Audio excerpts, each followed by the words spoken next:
Assalamualaikum warahmatullahi wabarakatuh. Berjumpa lagi dengan saya di Arfan Saputra Channel. Channel yang membahas sharing tentang BLT atau bantuan langsung tunai. Nah, buat kalian yang baru bergabung dan ingin mendapatkan informasi terbaru tentang BLT, silakan kalian klik tombol subscribe-nya dan aktifkan kode loncengnya terlebih dahulu ya, agar mendapatkan notifikasi video terbaru dari channel ini. Oke, terima kasih bagi teman-teman yang sudah mengklik tombol subscribe-nya. Semoga berkah dan dimudahkan segala urusannya serta dilancarkan rezekinya. Amin ya Allah ya Robbal Alamin. Nah, kita langsung saja pada berita intinya ya. Nah, oke teman-teman, buat semua KPM BPNT mohon tetap sabar terlebih dahulu ya. Sebab kemungkinan hingga bulan akhir Juni 2022 ini belum ada pencairan bantuan BPNT untuk alokasi bulan Juni atau tahap yang keenam. Nah, ini dikarenakan pada hari Rabu tanggal 29 Juni 2022 nanti adalah hari terakhir update dan pemutakhiran data verifikasi BNBA atau by name by address.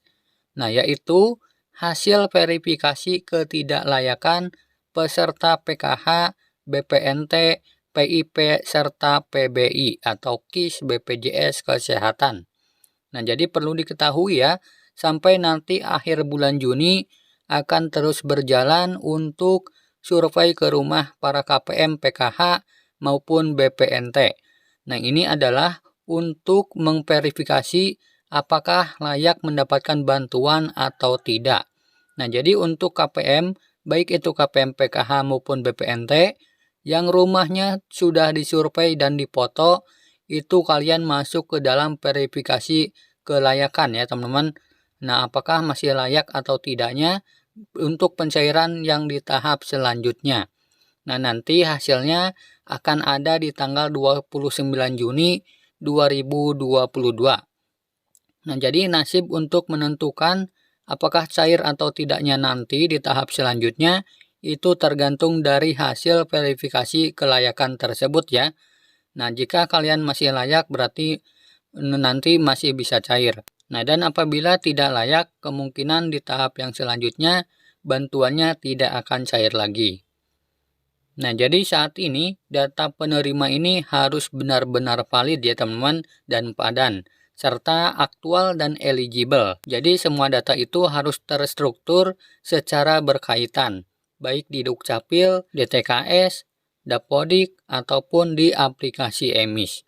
Nah, jadi semua data itu untuk para penerima bansos harus padan ya teman-teman, antara di Dukcapil, kemudian di DTKS, di Dapodik, dan di aplikasi EMIS. Nah, semuanya harus sinkron ya teman-teman.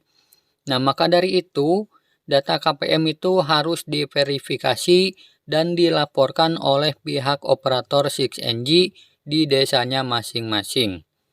Nah, untuk yang harus terdaftar di dalam Dapodik ataupun di aplikasi EMIS itu adalah untuk anak sekolah ya teman-teman, untuk para KPM PKH yang memiliki komponen anak sekolah. Nah, jadi komponen anak sekolahnya harus terdaftar di Dapodik sekolah maupun di aplikasi EMIS ya. Nah, untuk Dapodik itu biasanya untuk jenjang SD, SMP, dan SMA. Sementara untuk aplikasi EMIS itu adalah untuk jenjang madrasah. Nah, dan berikut adalah kriteria yang menentukan para KPM tidak layak mendapatkan bansos. Nah, yang pertama, jika kepala keluarga dinyatakan sudah tidak layak mendapatkan bansos, maka secara otomatis anggota rumah tangganya pun atau anggota keluarganya pun juga masuk kategori tidak layak mendapatkan bansos, meskipun ada komponen.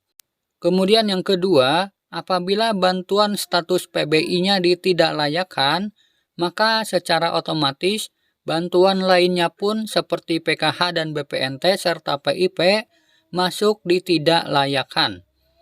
Kemudian yang ketiga, jika ada KPM yang tidak ditemukan di alamat yang terdaftar atau KPM sudah meninggal dan tidak punya ahli waris, maka ditidaklayakkan mendapatkan bansos.